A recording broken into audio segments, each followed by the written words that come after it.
cartoons.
एक गांव में दो भाई अपने अपने परिवार के साथ रहते थे।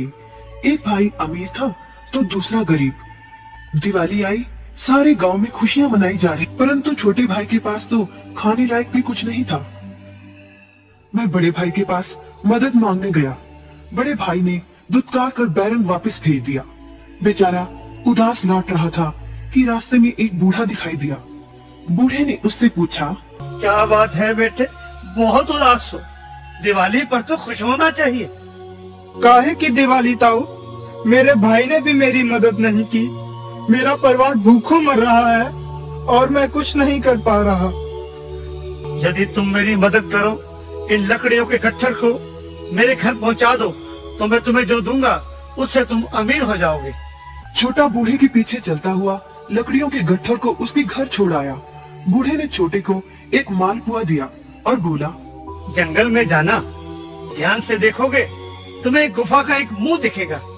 गुफा में चले जाना, वहाँ कौने रहते हैं। मालपुआ उन्हें बहुत पसंद है, वैसे किसी भी कीमत पर छोड़ेंगे नहीं। तुम उनसे धन नहीं मांगना, बल्कि कहना मुझे पत्थर की चक्की दे दो। छोटा भाई गुफा में जा पहुंचा। उसके हाथ में मालपुआ देखकर बौना बोला, ये मुझे दे दो, मैं तुम्हें इसके बदले में जो कहोगे दे दूंगा। छोटा बोला, मुझे बस अपनी चक्की दे दो। बौना बोला, इसे मामूली चक्की ना समझना, इसे घुमाने पर तुम जो मांगोगे इसमें से निकलता रहेगा। इच्छा पूरी होने पर इस पर लाल रंग का कपड़ा डाल देना। चक्की लेकर छोटा भाई घर पहुंचा। कपड़ा बिछाकर छोटे ने चक्की चलाई और बोला, चक्की चक्की चावल निकाल। बस चावलों का ढेर लगना शुरू हो गया। थोड़ी देर बाद छोटे ने चक्की को ढक दिया। चावल बनाकर सबने अपना पेट भरा। बचे हुए ढेरों चावल छोटा अगले दिन बाजार में बेच आया। वापस आकर उसने फिर वही क्रम अपनाया। दिनों में ही वह अपने भाई से भी ज्यादा अमीर हो गया। बड़ा भाई उसकी खुशहाली से जलने लगा। उसने सोचा, चंद दिनों पहले तो ये भूखों मर रहा था, अब इसके हाथ क्या लगा जो ये मुझसे भी ज्यादा धनी हो गया है। एक रात चुपचाप वह छोटे के घर में छुप गया। सारा भेद उसके आगे खुल गया। अगले दिन छोटे के घर पहुंचा और उसके घर से चक्की चुरा कर ले आया और समुद्र किनारे पहुंचकर उसने एक नाव खरीदी और नाव में बैठकर टापू की ओर चल दिए। उसकी पत्नी हैरान थी। बड़े भाई ने पत्नी की जिज्ञासा शांत करने के लिए चक्की को घुमाया और बोला, चक्की चक्की नमक निकाल। बस फिर क्या था, नमक का ढेर नाव में लगना शुरू हो गया और नाव डूबने लगी। बड़े भाई को चक्की बंद करने का उपाय तो पता नहीं था। सभी चक्की समेत समुद्र में डूब गए।